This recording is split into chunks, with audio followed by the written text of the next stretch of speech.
A very good afternoon, viewers. We've been blessed that today we've been in the process of launching the People Power Roadmap to see where we are heading for elections 2021. We are so blessed that we have the very most important people under People Power. On my extreme left, it's other than General OPONDO. And on the extreme right, Honorable Nansubuga Fatima, Iron Lady of People Power. Okay, now you've seen, we are trying to find out what's the way forward on this. Because if we have been so blessed that we are all still youth, this country of Uganda, everyone is youth currently. So now we want to see, where are we heading 2021? And now, General Opondo, yes. Direct you. They're talking about scientific elections. What is scientific elections to the layman's person? Scientific election, according to Dictator Museveni, it means that the few people in Uganda who can afford the phones, who can afford the radios, and mainly those who can afford the radios and the phones who can hear other people, are only his people. Because the majority of Uganda, 90% of Uganda, cannot afford electricity. I'm sure that it's only 28% are having electricity in the whole country, which means 72% do not have. And most of these gadgets that he say we must use, we don't have electricity to, first of all, to charge them. Secondly, we cannot afford them. Thirdly, there's OTT that needs us to access information, which it was imposed by him himself. Then I don't think scientific election is worth it in Uganda. Uganda can take another 100 years to be ready for scientific election. If America, that is richer than us, cannot go for scientific election, how about the third world country, Uganda? Absolutely. How come?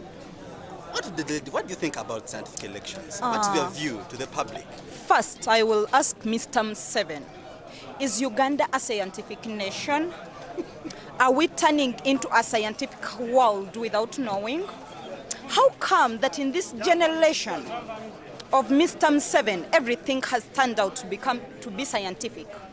Because right now, weddings are scientific, burials are scientific, churches are scientific, mosques are scientific, each and everything is scientific. Now we are at a time of a scientific election.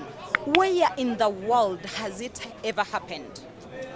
I'm wondering, Burundi has just had their elections.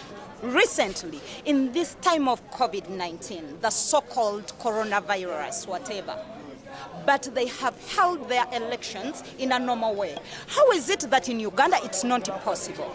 People in Chikubo are working. People on the streets of Kampala are everywhere, every day, every time. People are gatherings. When Museveni wants to pass an information, they sit down and gather. Why is it that at the time where we want change as Ugandans, where we want to liberate our nation, that is when he comes out and says that now everything has to be scientific? We are tired of the dictatorship of Mr. Museveni and his regime.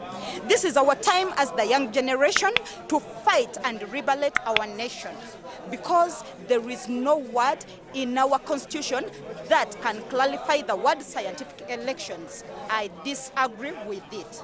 Absolutely. Thank you so much. I've also been wondering myself, scientific, everything is becoming scientific. We should also start speaking scientific. General. Yes. Is there any form of speaking in a scientific way? We cannot speak scientific way. All I know, Museveni is a warmonger. He's looking for trouble from us. He knows that he tried to push us during these corona issues and so on, and we sat down. We showed him that we are very calm and so on. Right now he's looking for war, and the war he's looking for is going to get. Me, I'm a man from Tororo. I know that we can close our river Nile from Jinja and we unite that side. And we say no to you, Baganda, if you still continue allowing Museveni to tell this nonsense to you. We are going to block the border of Malaba and Busia. I'm the commander that side. Museveni should know that. We refuse. There's no scientific election that side. We never had. Very many people of my people that side, they're very poor. I'm warning Okota Shola because it's from there. I'm warning my elder brother, Opondo. Those are the people who make campaigns for Museveni, that we are going to stand straight in Tororo, Busia, Malaba, Mbale. That is my area. I don't know yet what Buganda is saying. But we are going to say no. We shall make no-go territory that side in less than 2 weeks. We are going to say we need to start our campaign. We need to start trading our candidates. We need to start to expose them to people everywhere. We shall be moving. But if you try to stop us, it will be worse, because I will make sure there is no fuel which will come from Kenya to enter in Uganda. I will make sure there is no truck that will come from Kenya to enter in Uganda, because my Amagye is ready. My Amagye is ready. He should slash all the bushes, because I know very well that he's going to slash the bushes everywhere so that he poor soldiers, but I will be able to start, because they say wise men came from the east. I'm from the east. Yes. I will start from that And side. did you realize the writer said that if you want to be a man, you first think of yourself first. Like President Museveni, I understand he thinks of himself alone every time. Will you also think about yourself first? Or you're going to, what's the target of people power at the end of the day? The target of people power is to liberate Uganda. Liberate Uganda. Liberate Ugandans so that we're all the same. You can't find that a person from the north is suffering and the one from the west is very okay. We want to live Uganda whereby everything is the same. We understand each other. We do not want to divide.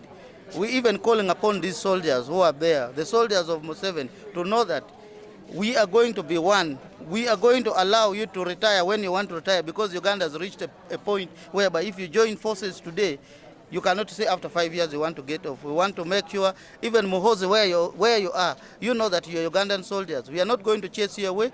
We are going to make sure you remain in Uganda, UPDF as a serving officer, and we shall treat you nice. We want to tell Museveni that in our coming government, we are going to build for him a house so that he's recognized, and there will be a budget for him as an ex-president to sit somewhere and is being cared for. And even all the other ex-presidents, they will recognize their family to be cared for. I even want to tell those families of those people who are in Lowero, who died when Museveni was come, because it's Museveni, the first Golira woman who came in Uganda, that we are going to bring all of you, we'll look after your families and compensate something. Museveni should not be worried of leaving power. Leave power to His Excellency Kyagulanyi Robert, because you've seen that the world wants him. Absolutely. Thank you so much. Now, lady. Yes, sir. Now, we are looking at the way forward of people power. What will be the way forward of whatever taking place? Because this the regime we are seeing currently, that all ladies are coming up to help one another. It's the regime people are no longer fearing, whether tears, all blood, all oil. Let's join together. What do you think at the end of the day as a lady? And what's the advice you're giving to the public as a lady, to the entire East African community? As a lady, as a mother of the nation, I stand here representing all ladies, all mothers who have given birth to children who are suffering, mothers who have struggled to educate their children with no jobs. Our way forward as people power, we are here to liberate our nation. We are here to take over the nation, to bring equal opportunities to each and every Ugandan, to see a nation where each and every person has that equal opportunity. We are all the same. Where the justice is not done for some group of people and others are in injustice.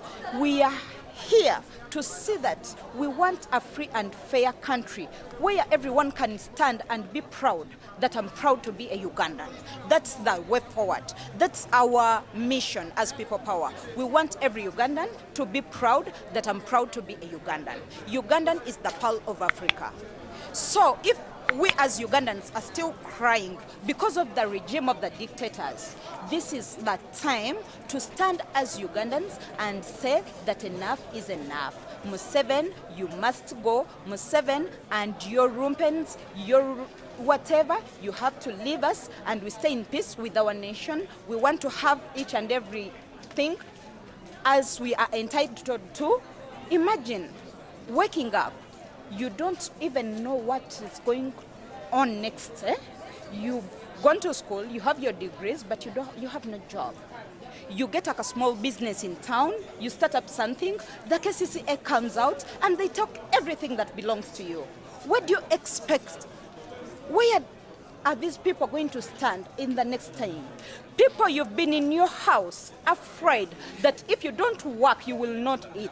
Museveni has showed it to you that even if you spend like 6 months when he has locked you inside, you can still survive. Now this is the time to stand and fight for your rights. This is the time to stand and fight for your nation, for your equal opportunities. Not that the jobs belongs to a certain group of people or to a certain group of whatevers.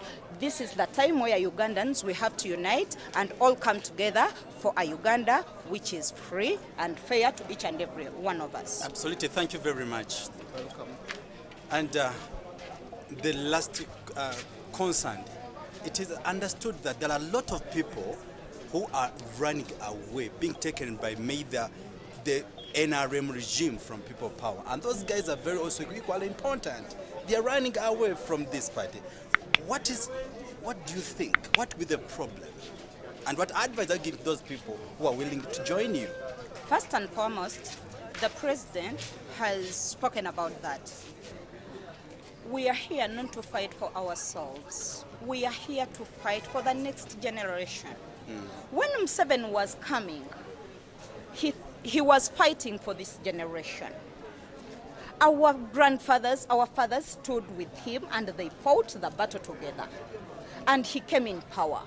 So if these people who think that just giving them feathers, let me ask you one question. If you see a table of princes and princesses seated having dinner or a feast, and they throw something to their dog or to a cat, does that mean that even that cat is at the table?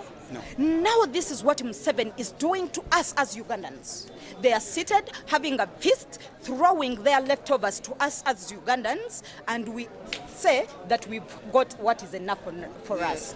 Young people, let me tell you, like the whatever who decided to buy won't even mention your names. This is not the right thing to do. Let us stand and fight for the next generation. Our kids reaction to I wouldn't like to comment about those who are going. First of all, those who are going, they were never with us. They were there to go. And they are just very few. And if they are able to come back, we still welcome them to come back. Really? And those other people who are in NRM who want to join people power, they should join. They should join. We are welcoming them.